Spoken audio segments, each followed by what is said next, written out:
Hello and welcome to the shed. In today's video we're going to be building this panel square. I can't take credit for the design of this panel square that we're going to be building today.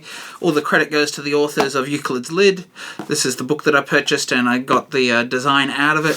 I thought it'd make a great video, so let's jump in and get started. First of all, I already have my pieces here prepared.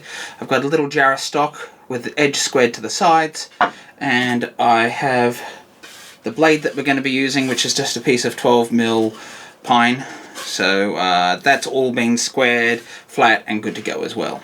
The other thing I've got set up here is my Stanley number 45 with a 12mm blade to put a groove into the stock. So let's jump in here, we'll plow the groove and start putting this together. So in order to plow grooves this, I have already leveled or squared off my fence on this as well. I'm deploying the skate on here with a second nicker.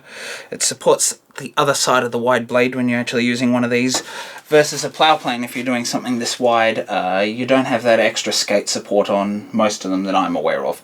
So that's the advantage of the Stanley 45 or even a 55 if you're doing that skate and that extra support. So in order to start with plow plane or a 45, and you've got those knickers there, you want to sit there and you want to pull back. And the idea is that those knickers should lightly score the surface. I forgot to set my depth stop. Now in this case I want this to go quite deep, so I'm actually going to go as far as the depth of the skate here up against the body, because we want this panel here to be nice and securely inside the fence there, so it doesn't move and come loose. That's better.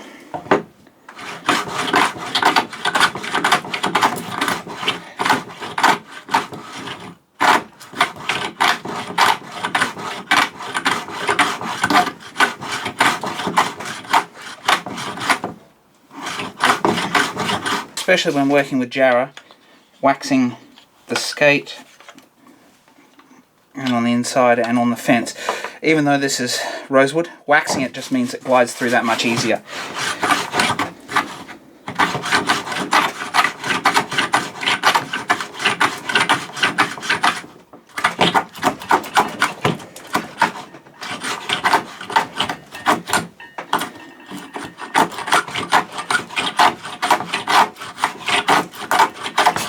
You can see that this is quite short. In some cases it's better to oversize it when you're using something this large on it, just so it doesn't have a tendency to tip like this. I've done it with these smaller parts a number of times, so I'm going to get it there on the end anyway, but it is easier when they're slightly oversized. Now the reason this is the size, this was an offcut that I had and it happened to be the perfect size anyway, so that's why I've got such a short piece, but generally twice the length of what you really want with plowing one of these, especially the 45, which is a lot longer than a plow plane, which stops about here. The extra length of the timber can be very beneficial. So we can still see how this is sitting, so it's high on the back end, which is quite common.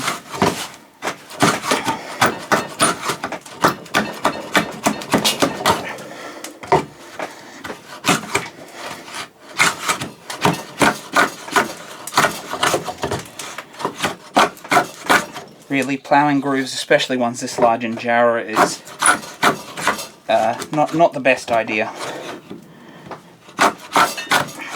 So now that I've completed that groove, I'm going to turn this over, because this is going to be my non-reference side, and I want to bring it on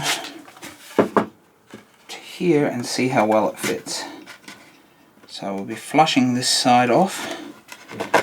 What we want to do now, before we do any more work on this, is glue this in and pin it in place. So the book calls for it to be pinned, and that's going to hold it nice and solid. I just need to make sure that it's going to sit square where I want it as I do that. I have already squared this, but I want to show you how the book suggests you do this. So let's jump back to the vise and I'll just show you. So it calls for you to upturn your metal hand plane into your vise. So be very careful with this, don't drop it, and make sure that you drop it down far enough so you're clamping on the sole and not on the wing. So you can see I've brought it all the way down. And just be careful not to drop it. So we just do it up just tight enough to stop it moving. Then we reference like this on a light shaving, make sure it's all squared. And this should make sure that these stay completely even to each other.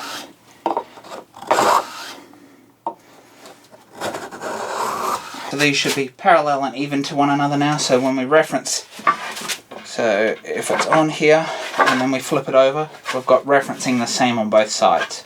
Be very careful taking these back out that you don't drop them as well. I don't really like to do that, and that's why you don't really see me do that, but since it mentioned it, and in this case it is actually a great option to actually help you line everything up, so take that for what it is. Just be aware that is an option. You can do it that way and it does work quite well, but just be very careful. We want to ensure the back edge that we don't reference from is flush with the side of our fence and the other side overhangs. Now, why do we want it to overhang? Well, it's like these metal ones. It sits out past the fence so you can actually square that up after the fact. And so you don't have to cut into your fence at all to square it. So that's why we're overhanging it. It's just like a normal square. Let's drop some glue on here. You don't want too much glue. So actually I don't need to glue right out to that edge. We can also drop some glue in the groove here and on the side. Just here. Because as we put it in here, we can just rock it back and forwards a little bit. Line it up. And I'm going to flush it with the edge here. Now you can see I'm using the edge of my bench as a reference. If it's not square, you might want to use something else to reference it. And that means that it's going to sit here nice and tight against that. So there's no real way that I can hold this in place and stop it moving. So now we've got that sitting there, we need to pin this. And that means we can continue working with this once it's pinned. Now, the book doesn't say what it calls for to pin it. You could use some thin brass rod if you've got it. You could just use some standard dowel. I have these Japanese wooden nails which I've shown before. So I'm actually going to use them to actually pin this. So if you haven't seen these Japanese nails before, they come with their own tapered drill bit like this. They have their own oak dowels. And so what I'm going to do is come right through and we're going to pin it all the way through. So I'm going to drill this right the way through. Normally I wouldn't drill all the way through with these, but I will in this case. So I'm going to come in the middle. So I'm eyeballing down on top of it like this. And I'm going to take the middle and I'm going to come in about 20 mil.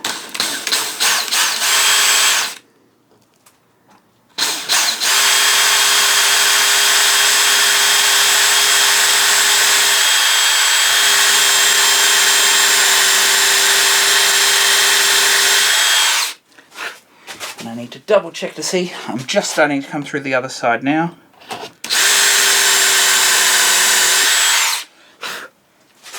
Now I've done that, I'm actually going to glue this dowel straight away before I do the next, making sure everything is still in the alignment that we wanted, and just a little bit of glue on the dowel, or the peg in this case, push it in, and then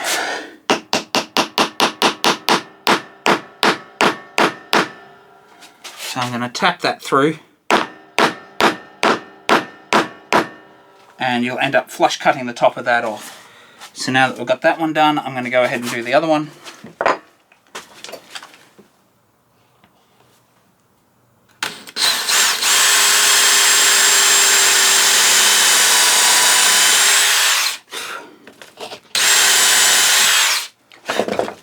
And you can see that one went a lot easier because I wasn't worried about the whole thing moving, so I had to be very ginger on that first one. Very careful.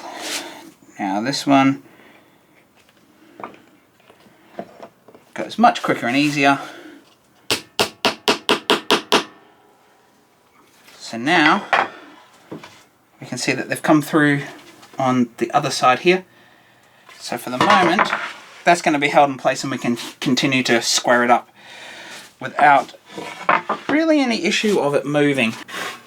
And if it is out of square at all, we need to adjust where it is. But we'll notice how much that is out when we go to square this edge up and check how square it is across a panel. So before we do that, we need to put some decorative shape on this side here. So why do we want to put a decorative shape? Well, it might have had some function in the past, but our decorative shape is to remind us that this is our squared edge. Yes, we have it overhanging here, but a decorative edge is also just a little bit of artistic license. So let's grab a pencil. We'll pencil some shape on here and then look at cleaning that out or clearing out that material. Now, do you have to add a decorative shape to this? No, you really don't. You could square this up and then square both these edges and get them parallel to each other if you wanted to, but there's no real need to do that unless you wanted to just reference off one side of the fence. But if we can flip over either side, it really doesn't matter. So the decorative shape, we can just sort of batwing the shape. You can really do any artistic detail on here that you like. But the one thing is you want to come up a little bit because this can still be referenced in some cases if you want. In this case, I'm not making it doing that, but you can use this to help align things at times. So let's just try and come up. So we could do a shape like this, and this corner here would be rounded off. So you can do a shape like that. I think that looks a little tacky, so let me find an eraser. I'm just going to keep this very basic, so I'm just going to freehand a curve here. We'll run that down. I'm going to go over further.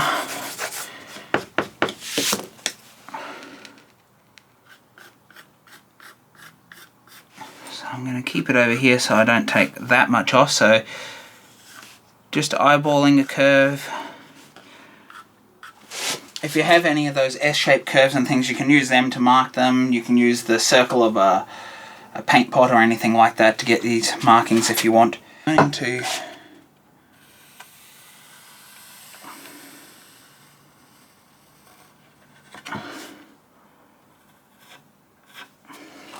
So now we've got the shape on here, we're going to have to go ahead and cut it out. So how are we going to do that? Well, we have one straight line here. So I'm going to come in and we're going to rip down to this curve here. Then we're going to bring the coping saw in once I put a blade in it.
Remove all these rough marks.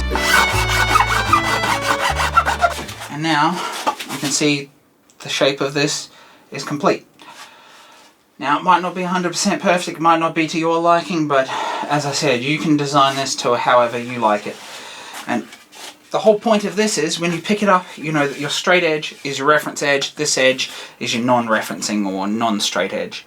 If you keep it flat and parallel, then you might not know unless you have squared both of them, and that is definitely an option too. So this is a reference edge that I've checked and seen is actually square, so it's perfect for referencing against this. And I'm just gonna secure it over here with my hold fast. Now I'm pushing the square up against it, the fence, and we're gonna run a line here, and this line needs to be done using a nice sharp pencil. Then we'll turn it over and I can put it just next to it and do another line. Now I'm hoping you can see that there. The gap here is wider than it is up here. I'm going to put a mark here. Now that's giving me an indication where I need to hand plane. I obviously want to take more off this end. So the way we do that is a shorter, slightly longer, slightly longer, slightly longer, and then right through. And so what that does is it takes more off this top edge than this bottom edge, but you want to do this with a very fine set hand plane if you're going to use a hand plane.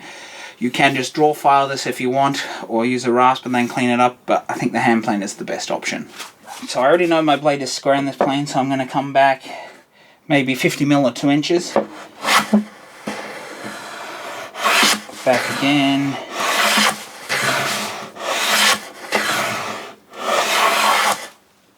So now I've hand planed right back to that line. So now we go back to our plywood and do the same test again. I've gone ahead and I've started marking this again, and we can see through this area here that it converges back onto the same line.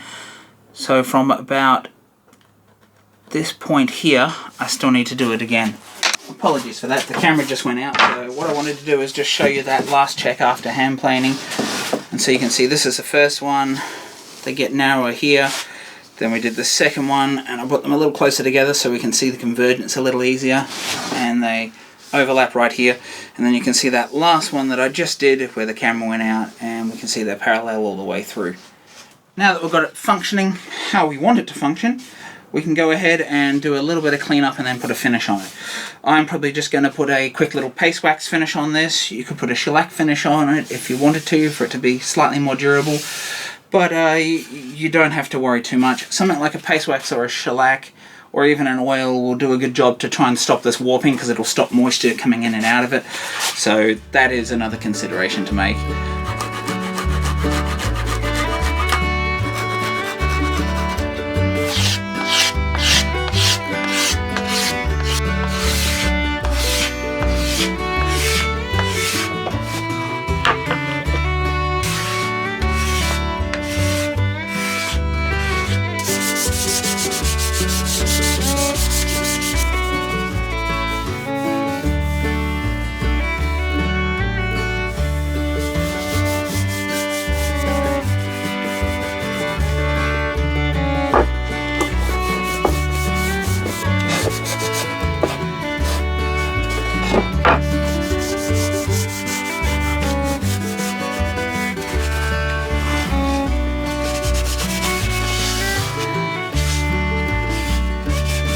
Now one thing you can do, and I forgot to show this on camera, is you can just add a chamfer to these corners here so they don't break. So as you can see, it's not a particularly difficult process. It revolves around using a lot of very basic techniques, and I'll leave links to all those videos down below about how you square boards off and cut them square and square the edges and all of that sort of thing down below, so you can reference those videos if you need a little more detail than what I included in this video. So if you like this video, please do like and subscribe down below. While you're down there, do sound off the comments. Are you familiar with the Euclid Lids book? Have you seen this type of panel square before? I have. I saw Christopher Schwartz have one of these on his wall, and that gave me the idea to actually buy the book and go ahead and do the design. So if you'd like to see another great build video such as the one you've seen here, do check out the playlist up here where I go through all the various build videos that I've done on the channel to date. Bye for now.